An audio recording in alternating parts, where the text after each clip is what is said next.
Live all Himachal news के जिला bureau chief विजय सम्याल की रिपोर्ट। विधानसभा सत्र में विपक्ष द्वारा लगाए गए स्टोन क्रैशरों को लेकर के आरोपों का जवाब देते हुए प्रदेश के मुख्यमंत्री सुखविंदर सिंह सुक्खू।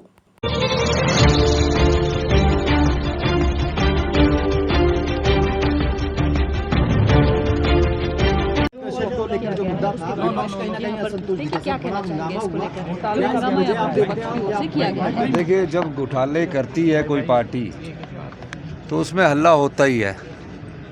जब कायदे कानून के हिसाब से, नियमों के हिसाब से क्रैशर नहीं चलेंगे और पिछले काफ़ी घोटाले हुए होंगे तो उसमें हमने कहा कि नियम कायदे कानून के साथ जो क्रैशर होंगे चलेंगे। कोई भी कानून के बगैर क्रैशर नहीं चलाएगा, ये सरकार का मंशा है। माइनिंग प्लान अप्रूव हो, कंसेंट ऑफ ऑपरेशन हो, लीज अप्रूव हो, तभी क्रैशर चलेंगे। और मैंने कहा कि डिजास्टर में जो ब्यास बेसिन पर थे उन क्रैशर्स को हमने बंद किया और उसमें उनको हल्ला करने की ज़रूरत नहीं थी, क्योंकि मैं जानता हूँ कि उस हल्ले के पीछे क्या कारण है। उस चीज़ों में मैं पढ़ना नहीं चाहता। वो कह रहे हैं कि इसको लेकर बड़ा घोटाला है ये।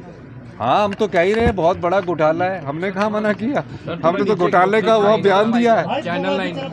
अभी यही तो मैं कह रहा हूँ कि बहुत बड़ा घोटाला है। सब नेता प्रतिपक्ष कह रहे हैं कि उगाही की मंशा है सरकार की। नहीं, मुझे ये बताइए कि घोटाला है सबसे बड़ा, वही मैं कह रहा हूँ।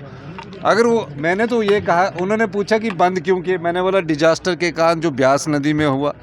फिर उनको मैंने बताया कि उन्होंने बोला कि नुकसान क्या हुआ, तो मैंने बोला 7 करोड़ रुपया पर ईयर के हिसाब से 22 माइनिंग लीज ऑक्शन हुई। कितनी हुई? 22। और जब उसका माइनिंग प्लान बना तो वो बना 24 करोड़ का।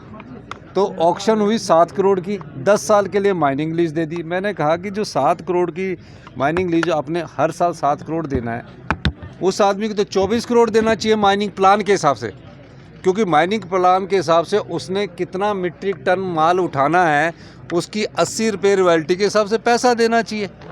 वो मैंने कहा कि उसकी हम इंक्वायरी करवाएंगे जो ऑक्शन हुई है। जो क्रैशर कैप्टिव में चल रहे थे उस बारे में हमने बात की।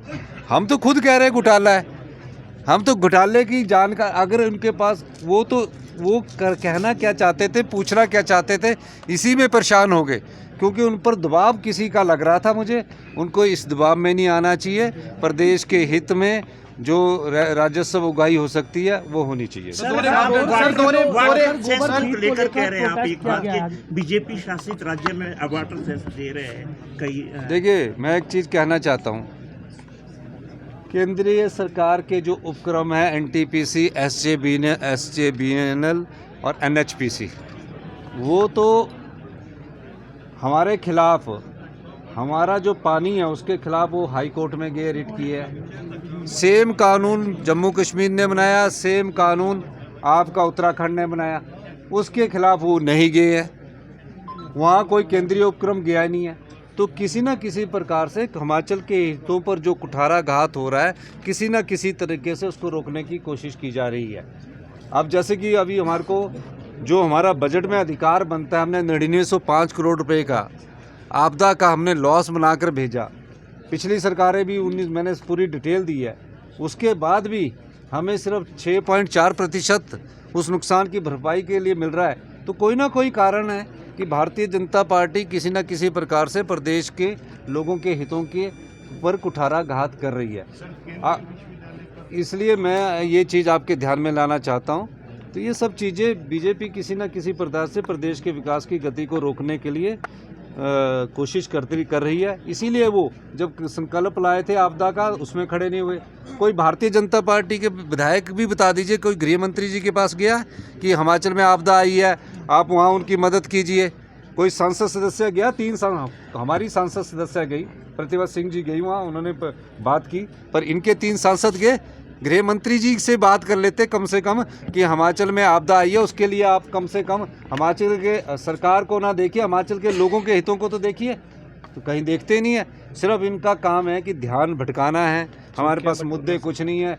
तो हमने पहले साल 3 गारंटियाँ पूरी कर दी, तो और गारंटियाँ पूरी करने के लिए अपने आकर्षित करने के लिए इस प्रकार की बात करते हैं। निश्चित रूप से उनके पास कहने को कुछ नहीं है।